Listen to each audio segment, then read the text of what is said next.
Chromosome एक धागे जैसा दिखने वाली चीज, ये एक ह्यूमन सेल है। इसके अंदर सेल का न्यूक्लियस है।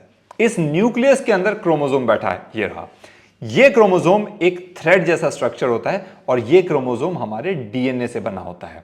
इस क्रोमोसोम में हमारे जीन्स होते हैं ना। जीन्स हमारी कोई भी जेनेटिक कैरेक्टरिस्टिक, जैसे हमारी आवाज, हमारी शक्ल, हमें पेरेंट से मिलती है। हर एक कैरेक्टरिस्टिक के लिए एक पर्टिकुलर प्रोटीन रिस्पॉन्सिबल होता है। इन प्रोटीन्स को सिंथेसाइज करना एक पर्टिकुलर जीन का काम होता है। मतलब एक जीन एक पर्टिकुलर कैरेक्टरिस्टिक के प्रोटीन को सिंथेसाइज करेगा, मतलब एक जीन एक कैरेक्टरिस्टिक को कंट्रोल करेगा, आप ये मान के चल सकते हैं।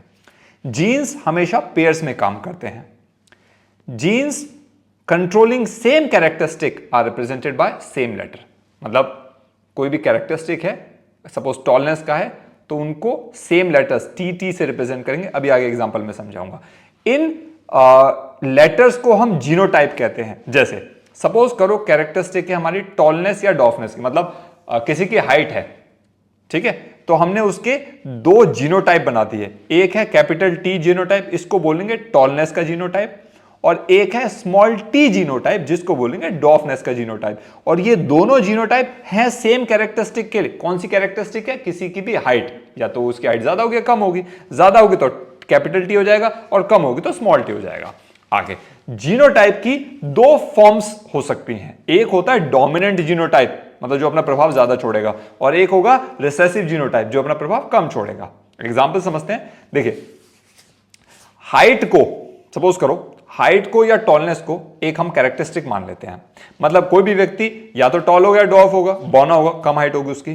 तो इसमें कैपिटल टी हमने जीनोटाइप मान लिया टॉलनेस का। अगर व्यक्ति के अंदर वो कैपिटल टी जीन है, जीनोटाइप है, तो वो टॉल रहेगा, और स्मॉल टी है तो वो डॉफ रहेगा। अब इनका कॉम्बिनेशन होता है, मैंने बताया पेयर में होता है। अब कॉम्बिनेशन कैसे काम करता है देखो।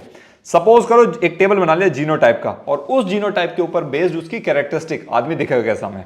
अगर जीनोटाइप है कैपिटल टी, मैंने बताया पेयर्स में काम करते हैं, तो इसलिए दोनों एक साथ रखेंगे। कैपिटल टी जीनोटाइप आया तो ये होगा कैरेक्टरिस्टिक उसकी टॉल, आदमी की हाइट ज्यादा होगी। अगर जीनोटाइप हुआ कैपिटल टी और साथ में स्मॉल टी, तो भी कैरेक्टरिस्टिक कैपिटल टी वाली रहेगी, यानी कि टॉल ही दिखेगा। अगर जीनोटाइप हुआ स्मॉल टी और स्मॉल टी, अब कैरेक्टरिस्टिक ड्वार्फ, मतलब अब उसकी हाइट कम हो जाएगी, वो बौना दिखेगा। पहले दो केस में जो टॉलनेस का जीनोटाइप है वो है कैपिटल टी, इसलिए ओवरऑल कैरेक्टरिस्टिक टॉल है, ठीक है।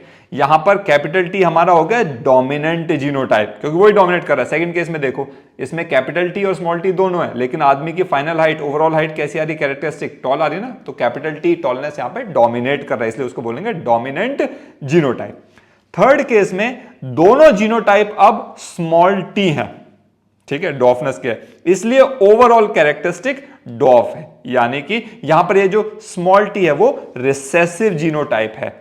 अब एक और चीज से आपको पता चलती है, डोमिनेंट जीनोटाइप चाहे दोनों एक जैसे हो, कैपिटल टी फर्स्ट केस में, या एक उनके रहते हुए, मतलब एक हो जैसे कैपिटल टी और स्मॉल टी, तो उनके रहते हुए क्या होगा? ओवरऑल कैरेक्टरिस्टिक डोमिनेंट जीनोटाइप की ही रहेगी। सेकंड केस में देखो, कैपिटल टी डोमिनेंट है और स्मॉल टी रिसेसिव है, लेकिन यहां पे बंदे की जो मेन हाइट है वो टॉल आ रही है, ओवरऑल कैरेक्टरिस्टिक, ठीक है।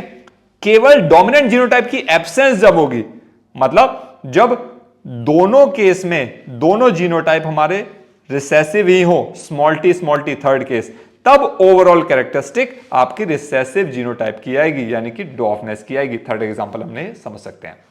अब आगे बात करते हैं फिनोटाइप की। फिनोटाइप वो कैरेक्टरिस्टिक है जो विजिबल होती है किसी भी ऑर्गेनिज्म के अंदर, जैसे टॉलनेस या डॉफनेस का एग्जांपल ले सकते हैं। ऑर्गेनिज्म की फिनोटाइप अपीयरेंस को डिसाइड करने वाला होता है उसका जीनोटाइप, मतलब किसी भी ऑर्गेनिज्म की जीनोटाइप डिसाइड करेगा उसकी फिनोटाइप कैसी होगी। फॉर एग्जांपल, अगर जीनोटाइप है कैपिटल टी, तो फिनोटाइप कैसा होगा? टॉल, उसकी हाइट हमें टॉल दिखाई देगी। फिनोटाइप मतलब जो दिख रहा है, जो अपीयरेंस है, जो ऑब्जर्वेशन के लिए बाहर फिजिकल स्टेट में है। अगर जीनोटाइप कैपिटल टी और स्मॉल टी है, एक डोमिनेंट एक रिसेसिव, तो हमारा फिनोटाइप फिर भी कैसा रहेगा? टॉल, क्योंकि डोमिनेंट है तो डोमिनेंट का ही आएगा। अगर जीनोटाइप है स्मॉल टी दोनों रिसेसिव जीनोटाइप है, तब हमारा फिनोटाइप आएगा डॉफ, ठीक है, ये फाइनल। अच्छा, अब आगे बढ़ते हैं। एक वर्ड आता है प्रोजेनी। प्रोजेनी मतलब ऑफस्प्रिंग, मतलब बच्चा। जब पेरेंट्स क्रॉस करते हैं तो उनमें से जो मिलता है, प्रोजनी मिलता है, उसे हम फर्स्ट फिलियल जनरेशन यानी F1 कहते हैं। जब दूसरी बार ये जो फर्स्ट फिलियल जनरेशन, मतलब जब first filial generation cross breed करेगी, तब जो सेकंड जनरेशन की प्रोजनी मिलेगी उसको हम बोलेंगे सेकंड फिलियल जनरेशन या F2।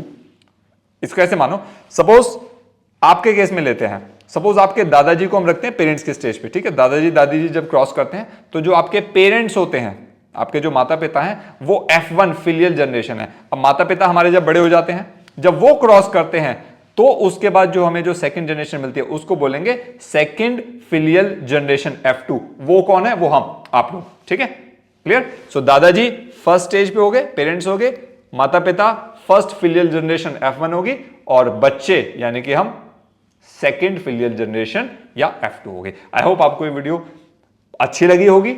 लाइक करिएगा और कमेंट्स में बताइएगा कोई डाउट हो तो, एंड यस, चैनल से जुड़े रहिएगा, सब्सक्राइब जरूर कर लेना, नोटिफिकेशन बेल जरूर प्रेस कर लो।